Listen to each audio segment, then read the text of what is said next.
ব্যথা হচ্ছে মানেই যে আমি এক্সারসাইজ করব সেটা সব ক্ষেত্রে সঠিক নয়। আমরা পেন দেখে আইডেন্টিফাই করি না যে রেস্টের ফলে কি হয়, আমাদের মোবিলিটি কমে যায়। পেন হচ্ছে মানেই আমার টিস্যু ড্যামেজ হচ্ছে, সেটা আমার শরীরে ক্ষতি করছে, সেটা সত্যি নয়। পেনটা তো রিজলভ হয় না, আরও বেশি প্রলং হয়ে যায় এবং মুভমেন্ট রেস্ট্রিক্টেড হয়ে যায়। কারো ডিস্কের সমস্যা, কারো পিআইভিডি আছে, কারো ক্যানাল স্টেনোসিস আছে। অযথা ইউটিউব দেখে নিজের মতো ডায়াগনোসিস করে কখনোই ব্যায়াম করতে যাবেন না। ব্যথার ক্ষেত্রে বিশ্রামই কি সঠিক সমাধান, নাকি বিশ্রাম নিলে শরীরের আরও অন্য কোনো ক্ষতি হতে পারে? এবং ব্যথা নিয়ে যারা দ্বিধায় রয়েছেন তারা কি করবেন সেটাই আজকে আলোচনা করব। নমস্কার, আমি মৌপ্রিয়া এবং আমাদের সঙ্গে এই মুহূর্তে রয়েছেন গৌরীদেবী হসপিটালসের কনসালটেন্ট ফিজিওথেরাপিস্ট পূর্ণিমা দাস। আপনাকে স্বাগত জানাই।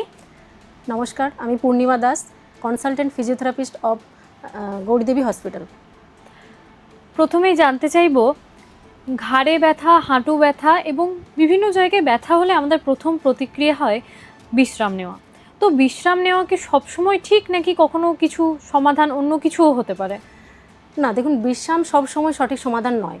বিশেষ করে কিছু যদি বলি, তো অ্যাকিউট কেস হয়, যেমন কোনো ইনজুরি হলো, তখন সেক্ষেত্রে আমরা আংশিক বিশ্রাম নিতে পারি, কিন্তু প্রলং রেস্ট কখনোই সেটা সমাধান নয়। এরপর যদি আমি ক্রনিক কেসের ক্ষেত্রে আসি, যেমন দীর্ঘদিন ধরে কোমরের ব্যথা বা হাঁটুর ব্যথায় ভুগছেন, তো সেক্ষেত্রে আমরা কখনোই তাকে প্রলং রেস্টের কথা বলি না। কারণ প্রলং রেস্ট নিলে কি হয়, সেক্ষেত্রে ব্যথার কমার পরিবর্তে আরও সেটা বেড়ে যায়। কারণ রেস্টের ফলে কি হয়, আমাদের মোবিলিটি কমে যায়, ওভারঅল মোবিলিটিটা কমে যায়। তার ফলে জয়েন্ট আরও স্টিফ হয়ে যায়, আশেপাশের মাসেলের স্ট্রাকচারগুলো উইক হতে থাকে, মাসেলের এন্ডিউরেন্স কমে যায়। তো সেক্ষেত্রে আমাদের কি হয়, আরও বেশি পেনটা কিওর হওয়ার পরিবর্তে সেটা সারতে আরও দেরি হয়ে যায়। তো সবসময় prolong rest is not the solution. অনেকেই অনেক সময় ভয় পান যে ব্যথা হচ্ছে, এই সময় যদি ব্যায়াম করি তা বা চলাফেরা করি, নড়াচড়া করি, সেক্ষেত্রে ব্যথা আরও বেড়ে যাবে, ভয় পান। তো এক্ষেত্রে কি করা দরকার? ব্যথা সবসময় ব্যথা হলেই যে নড়াচড়া করব না, এটা সবসময় সত্যি নয়। তো পেন অ্যাকচুয়ালি যে সব সময় যে হার্মফুল আমাদের জন্য, সেটা সব ক্ষেত্রে প্রযোজ্য নয়। পেন হচ্ছে একটা আমাদের বডির একটা সিগন্যাল বলতে পারেন।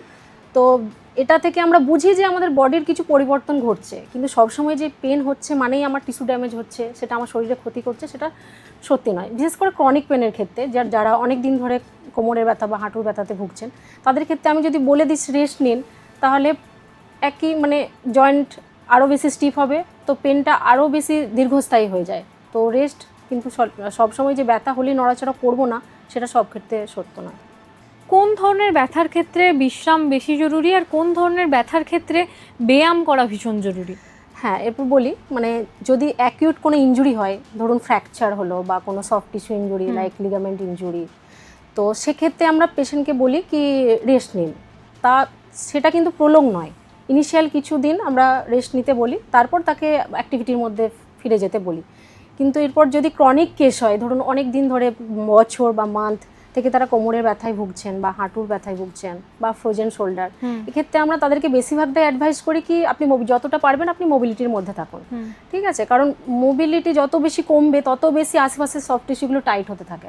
তো সফট টিস্যু টাইট হলে একটা টাইম পেনটা তো রিজলভ হয় না, আরও বেশি প্রলং হয়ে যায় এবং মুভমেন্ট রেস্ট্রিক্টেড হয়ে যায়, এবং দৈনন্দিন আমাদের যে কাজকর্মগুলো সেটা আরও বেশি কঠিন হয়ে যায়। তো আমরা সবসময় বলবো কি মোবিলিটির মধ্যে থাকুন, সেটা বিশেষ করে ক্রনিক কেসের ক্ষেত্রে। আর অ্যাকিউট কেসের ক্ষেত্রে আপনি ইনিশিয়ালি রেস্ট নিতে পারেন, অসুবিধা হয় না? অসুবিধা হয় না। ব্যথা কমানোর জন্য অনেকেই দেখা যায় যে এখনকার দিনে সোশ্যাল মিডিয়া রয়েছে, ইউটিউব দেখে ব্যায়াম করতে শুরু করেন, সেটা কতটা নিরাপদ? দেখুন, ইউটিউব দেখে আমরা স্বাস্থ্য শিক্ষা নিতে পারি, কিন্তু একটা রোগ ডায়াগনোসিস করে তার জন্য কি ব্যায়াম হবে সেটা ডিসাইড করে করাটা আমার মনে হয় খুব একটা উপযুক্ত নয়। কারণ অনেক সময় একটা জায়গায় পেন হচ্ছে মানে যে তার কারণ সেম হবে, সেটা কিন্তু সবসময় এক নয়। কোমরের ব্যথার বিভিন্ন রকম কারণ থাকতে পারে। ধরুন কারো কোমরের ব্যথা হলো মেকানিক্যাল ব্যাক পেন থেকে, বা কারো ডিস্কের সমস্যা, কারো পিআইভিডি আছে, কারো ক্যানাল স্টেনোসিস আছে। তো সবসময় যে সব ক্ষেত্রের ট্রিটমেন্টটা এক হয় সেটা কিন্তু নয়। তো আমি অবশ্যই বলবো যে অযথা ইউটিউব দেখে নিজের মতো ডায়াগনোসিস করে কখনোই ব্যায়াম করতে যাবেন না। এর ফলে অনেক কিছু খারাপ কিছু হতে পারে। ধরুন ব্যথাটা আরও বেড়ে যেতে পারে, বা আশেপাশের স্ট্রাকচার আরও ইনজুরি হতে পারে, সেক্ষেত্রে কমপ্লিকেশন আরও বেড়ে যায়। তো ইউটিউব দেখে কখনোই আমি বলবো না কি এক্সারসাইজের করার কথা। অবশ্যই আপনার কোথাও সমস্যা হলে আপনি একজন কনসালটেন্ট ফিজিওর সাথে কথা বলুন এবং তার পরামর্শ অনুযায়ী আপনি অবশ্যই এক্সারসাইজ করুন। পরামর্শ ছাড়া কোনো না, কিছু করা উচিত না। না। আপনি যে প্রবলেমটার কথা বললেন যে বিশ্রামে থাকলে আরও সমস্যা বেড়ে যেতে পারে, তো সেক্ষেত্রে যারা দীর্ঘদিন বিশ্রামে রয়েছে তাদের কি ভবিষ্যতে আরও অন্য ধরনের কোনো ক্ষতিও হতে পারে? হ্যাঁ দেখুন, যদি প্রলং রেস্ট হয়, ধরুন কোমরের ব্যথা শুরু হয়েছে প্রায় 1 বছর হয়ে গেছে, তারপরে উনি প্রায় কন্টিনিউ রেস্টেই আছেন, তো সেক্ষেত্রে কী হয়, প্রলং রেস্টের কারণে আমাদের মোবিলিটি কমে যায়, ঠিক আছে, মোবিলিটি কমে যায়, তারপর আশেপাশে স্ট্রাকচার টাইট হয়, মাসেল টাইট হতে থাকে এবং ডিফর্মিটি স্টার্ট হয়, ঠিক আছে। তো আলটিমেটলি কী হয়, আমাদের ওভারঅল যে বডির এন্ডিউরেন্স সেটা কমে যায়, মাসেল স্ট্রেংথ কমে যায় এবং ওভারঅল একটা হেলথের ডিক্লাইনেশন ঘটে। তো rest is important, but prolong rest is not the solution. Physiotherapist অর্থাৎ আপনারা কিভাবে আইডেন্টিফাই করেন যে এর বিশ্রাম দরকার এবং এর ব্যায়াম দরকার? দেখুন, সবসময় আমরা পেন দেখে আইডেন্টিফাই করি না যে এর বিশ্রাম দরকার কি এর মোবিলিটি দরকার। আমরা প্রথমে পেশেন্টের হিস্ট্রি নিই, তাকে এক্সামিন করি, তারপর আমরা একটা সিদ্ধান্তে পৌঁছাই। সেই সিদ্ধান্ত অনুযায়ী তার কি বিশ্রাম দরকার বা ব্যায়াম দরকার সেটা আমরা ডিসাইড করি। ব্যথা নিয়ে যারা দ্বিধায় ভুগছেন প্রতিনিয়ত, তাদের উদ্দেশ্যে আপনার পরামর্শ কী হবে? দেখুন, যারা ব্যথাকে ভয়, আমার কথা হচ্ছে ব্যথাকে ভয় পাওয়ারও দরকার নেই আর ব্যথাকে ইগনোর করারও দরকার নেই। ব্যথা হচ্ছে মানেই যে সবসময় রেস্ট নিতে হবে বা ব্যথা হচ্ছে মানেই যে আমি এক্সারসাইজ করব, সেটা সব ক্ষেত্রে সঠিক নয়।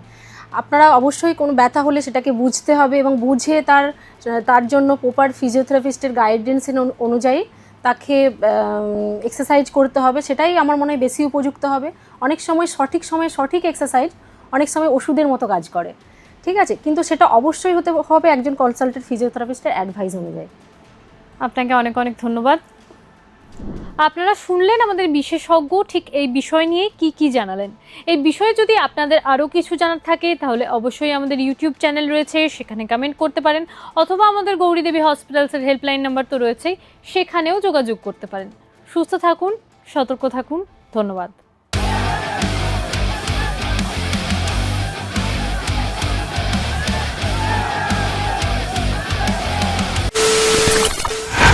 খবরের নামে প্রতিদিন সন্ধে আপনার ড্রয়িং রুমে কি শুধুই চিৎকার চেঁচামেচি হে আসে?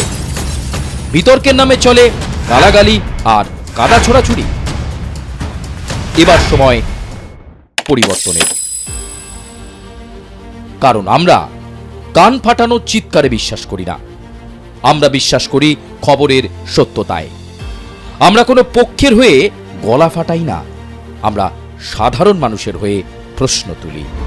চিৎকার নয়, শুধু খবর হবে যেখানে বিতর্ক আছে কিন্তু কুৎসিত ঝগড়া নেই। সঠিক তথ্য, বিশ্বস্ত খবর। নজর রাখুন আর প্লাস নিউজে।